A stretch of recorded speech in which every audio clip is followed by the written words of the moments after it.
Hello, everyone, and welcome to the latest business chat with me, Glenys Chatterley, from EBN, which you probably know by now stands for Effective Business Network.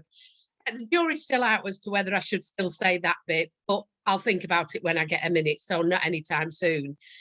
Today, I've got with me the fabulous Matt Jolly from Afra. Now, I'm saying that quite distinctly because off camera, we were discussing all the options that people call them from the word Afra. So I'm being very careful. So, Matt, welcome to Business Chat. Thank you, Glenys, and thank you for that lovely introduction. Yeah, and I said the name right as well, did I? You did, yes. Yes. Yeah, well done. So that's my achievement for today. Brilliant. So we're going to talk, who knows what we're going to talk about, but let's start with what do you do and what does Afra do?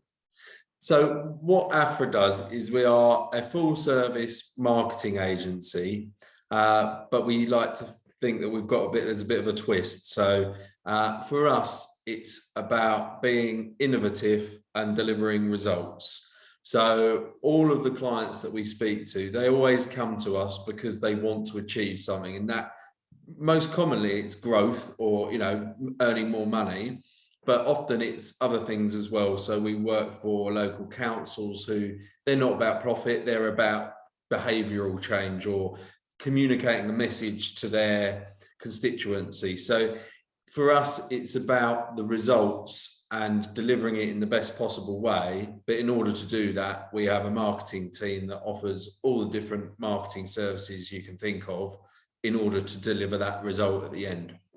And how I was having a conversation with somebody who was much younger than me, and he was saying that his theory was that you have to have younger people on board because they know certain platforms almost instinctively. It's like their DNA is imprinted. And he did TikTok. He said, that's my particular area. He said, but I have an 8-year-old cousin. And then he mentioned something that I thought, I have no clue what that means.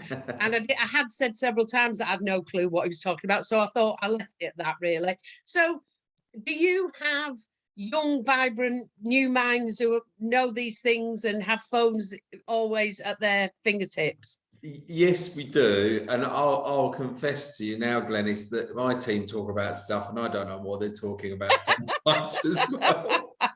I am not, although I own a marketing agency, I am not a social media person myself, Right. Yeah. Except for LinkedIn, which obviously is a business thing. So I use it for a purpose, but it's not something I do in my personal life. But we've obviously got a team of people, and they're a broad range of skills. So there's creative people, technical people. But yeah, it's all about having those experts on hand. Absolutely. And what you said about having, it's always good to have younger people who are up to date with the latest trends and technologies and things. It's not just that, but what we also find is quite commonly it's having somebody from outside your business looking in. So when people are involved in their business day to day, we often look at their business and give them ideas which to us seem quite obvious, but because they've been so tunnel vision in their own business, they think, oh, that's a great idea. I never even thought of that. Yeah. And that's sometimes where the most value is just having someone from outside come in and go, well, look, this is all really great, but have you thought about doing this? Or you could do something different. And that's often where we find the most value for people. Yeah, I think that's right. I know years ago, I used to have another company and a catering company, and I had a business advisor. And I used to go on about, well, we do this, we do this, we do this. We do buffets, small buffets, and we do funerals. And one day he said to me, what's the difference between a small buffet and a funeral? And I went, actually, the difference is something that doesn't impact on anything on my bottom line because the costs are the same. The time scale will be different. And I always used to ask the question, would you like my staff to wear a black tie instead of the orange ones that we wore for the company colours? But other than that, I'd always thought of them as completely separate entities. Yeah. And it took somebody who didn't know my business to actually throw that. And I think that's a point, like you're saying, it's somebody who comes in, with a sets of skills and new sets of eyes that Yeah. say, well, why did you do it that way and not that way? Or have you thought of doing it this way and not that way? And so it's invaluable, really. Yeah. So tell me what's the about what you do that, makes you get out of bed in the morning going, woo? So yeah, I mean, there's kind of two sides to it. So I've got a business partner, Grace, and she started the business about 4 years ago. And I'll give you the concise version of the story. But she started her career as a journalist, and she's very passionate about women's equality in the workplace. And she became a journalist to try and address that issue.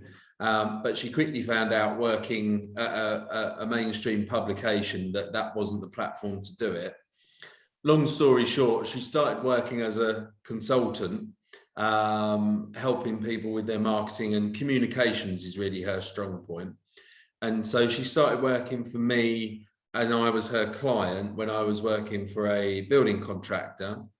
So we worked together for 2 years, and we worked very, very well together. And we worked on all sorts of campaigns, social value campaigns, mental health campaigns, women in construction. So all of these topics that we were both really passionate about making a difference. Mm-hmm. And so when I decided that I wanted to set out on my own and start my own business, she's a very convincing lady, and she convinced me to come and work with her, which I don't regret, but at least not most of the time. But so we decided to work together, and right from the outset, and actually we've just recently done a strategic review of the business and realigned our vision and our mission. But actually the core of that has stayed the same, and it's all about making a difference and making an impact, because that's what we're passionate about. So Grace is really passionate about women's equality. I'm really passionate about social value, and that's broad. That can be social well-being or mental health or the environment. But all of these things, we strongly believe that businesses need to be incorporating that into their business. Gone are the days where you can just go out and make money. People expect a bit more than that these days. When they go and buy a product or a service, they expect that you are sustainable and ethical, and you practice equality and all of these things. So that's really the core thing for us, and that's what brought us together, is that we want to do things that are going to make a positive impact in the world, be it big or small. Yeah. And I think you're right. It's the thing about, you probably, as a small business, or even a fairly big, but you can't do everything to change everything in the world. Yeah. What you can do is make sure your bit is working within an ethical framework, which means that hopefully that will spread out. It's like throwing that pebble in the middle of a lake. It hopefully spreads to the edge of the lake. But yeah, you're right. It's and it's also that you have to, initially it can feel quite different to work in a certain way, and after a bit you say, actually this aligns with what I feel. So it's one of the reasons we have a charity. I encourage every group to have a charity, because then they can work for that, and they've got that, and it's there on hand if they want to do something with their company and for their company, so so if somebody was looking for a marketing agency, and obviously we hope they come to you, but what questions should they be asking themselves, whether they need one or all that, what would be the point? I think the answer to that is the first question that the first few questions that we would ask them when they come to us is, what is it that you want to achieve, and what impact do you want it to have? And for some people, it's plain and simple. You've got a commercial business and they want to grow the business and they want to make money. Other people, they want a better life balance. Other people want, they want to work towards retirement or to selling the business. But if that's the answer that they need to have in their mind before they come to us, because yes, we can do all of the bits to help facilitate that from marketing and a sales perspective as well, but they need to have a clear idea of where they're going. Otherwise, we can't really help map that out for them. No, but it is. I mean, in a way, you've just proved that expert thing, because I had this idea of in my head when I was asking the question of what would it look like, and I don't know how you'd do it. And you just went, it looks like that in that little box. Ask yourself that, and then you'll know. So thank you for that. You see, this is what you get when you get experts talking to you. You get people who know stuff, and they know good stuff, and they know it well. So fantastic. So you've said about, did you say Grace started the business 4 years ago, or you started the business 4 years So ago? she started it 4 years ago, and then I joined 2 years ago. So if you were talking to your younger self, what would you say to you? So probably two things. Firstly, and we talked about this off camera as well, but the making sure that you have the right systems and processes in place, because we've, the team are all fantastic at their jobs, but when you've got multiple employees, multiple clients doing multiple projects, it's very, very easy to get into a bit of a pickle with managing all of that and keeping it all organized and on track. So that's something that we've kind of having to now retrospectively go back and improve those things. Yeah. So that would be one thing. The other, I would say, is to make sure that you've got a really strong network of people around you. So because of the type of business that we have, and when we talk to clients, we say to clients, we can deliver whatever you need from a marketing perspective. Now, we don't necessarily have every single skill set in the team, and it would be wrong to say, yeah, we can do 3D motion graphics and then try and get a 2D graphic designer to try and do it, because they're not an expert. So we have a network of suppliers that we call on for specialist services, but there's also other functions within the business. And this is where EBN has been brilliantly helpful, is things like HR, finance, health and safety, all of those sorts of things that every business has to contend with. Yeah. But having those people around you, that support network, I think is really, really important. I know Grace and I said to each other many times through the COVID lockdowns, and thank God that we're working together, because I don't think I could face this alone. But it's the same thing, but in a broader scale, is having, if you've got a HR problem or a HR question, having someone, whether they're a consultant or someone in your network, or someone you can turn to and get a bit of expert advice and support. That is, and I think that advice stands for any business owner, regardless of sector or industry. I agree. I think it's also, and I've probably said this on camera before because I do feel strongly about it, it is also sometimes having somebody who you can go, oh, this isn't going very well. What did you do? Oh, you've never had this. Okay, then. It is that thing. I was talking to somebody yesterday who is brand new. She's 2 months in business. And I said, have you got a business card? And she said no, and that's quite usual these days, but usually then they have a little thing on their phone and they go here and it's done. I've got business cards because I'm old, don't comment on that. And she said, she said it's all a bit overwhelming. I said, well, here's my card. If you just sometimes need somebody to go to, that's fine as well. And she went, oh, okay. And I said, and we all have days like that. No matter how long you've been in business. And it's not that it happens at the beginning, it happens during, it happens all the time, not all the time, like every day. But the reality is self-employment is so exciting and so frightening in equal measure. And you just hope that the exciting days today, but some of it is like, oh my God, how's that going to work? So it's I would agree, and thank you for the mention for EBN. And no, I didn't pay money to say that. So tell me, what have you learned then? What 3 things have you learned since you've been in business that you didn't realize you didn't know? That's a tricky one. You've talked about the structure, but I think that's something that everybody set out in one direction. I've been through that pain before in a previous role, and I'd already learned that lesson. But it's very difficult when there's a pandemic and you're, and there's lots of other things to think about. Plus, you're growing. It's very difficult to then go, no, actually, I need to make time for this. It's really important. Yeah. and you just get to the point where it then becomes, you know, the most important thing in your Yes. business. Yes. But what 3 things have I learned?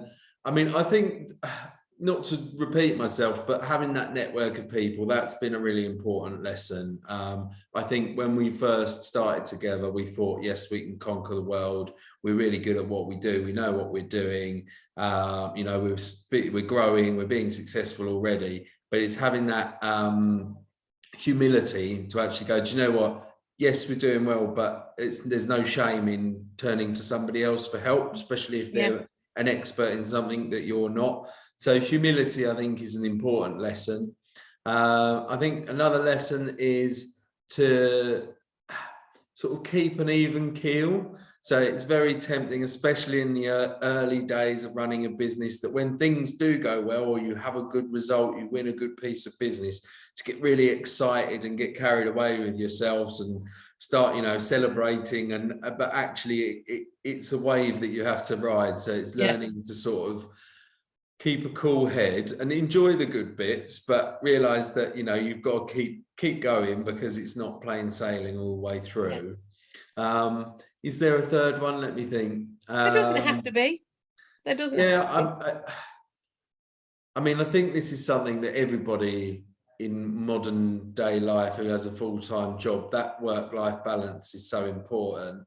And it's very easy as a business owner to get so involved that you don't make that time. And, you know, you work late, you work long hours, you work weekends. And I think it's about having that clear mindset of, when it's required, it's okay, but it shouldn't be the norm. And that's very difficult as a business owner, especially if you've got to contend with particularly difficult challenges like a COVID lockdown, or you've got other issues in the business that need your urgent attention. It's difficult to keep that in mind sometimes, when it feels like that's the most important thing and it's keeping you awake at night. And so, yeah, I'd say those are probably the three I big think, things. I think also that, and I might have said this before, but it's that thing about, I don't work weekends and I don't work after about 5 o'clock, because I have worked very, very, very long hours, you know, and I don't want to do that anymore. I do think it's sometimes part of the industry you're in, because, you know, nobody ever rarely do I get contacted and somebody saying, I've got to network now. Whereas when I had catering, people would do that all the time. I used to have one regular customer, a very big customer, who I won't name. And on a Friday morning, I used to go to a meeting. I'd come out of the meeting about 9 o'clock. I'd turn my phone back on, and there would sometimes be a message off her saying, did we order lunch for today? And the answer usually was no. So how we worked it out was that she couldn't choose. Whatever chefs were cooking, that's what she was having for lunch that day. We guarantee we would get it to her. But it depends, you know, for some, if you're a plumber and people want it now, you know, next week we could be flooded. So I do think that's all, obviously, which is why I now network and I don't do catering. But yeah, I'm too old for catering. It was when I did a 22-hour shift followed by a 23-hour shift. And I kept seeing the dawn come up without actually doing any sleeping. And I thought, you know, I'm getting a bit old for this, bit long in the tooth.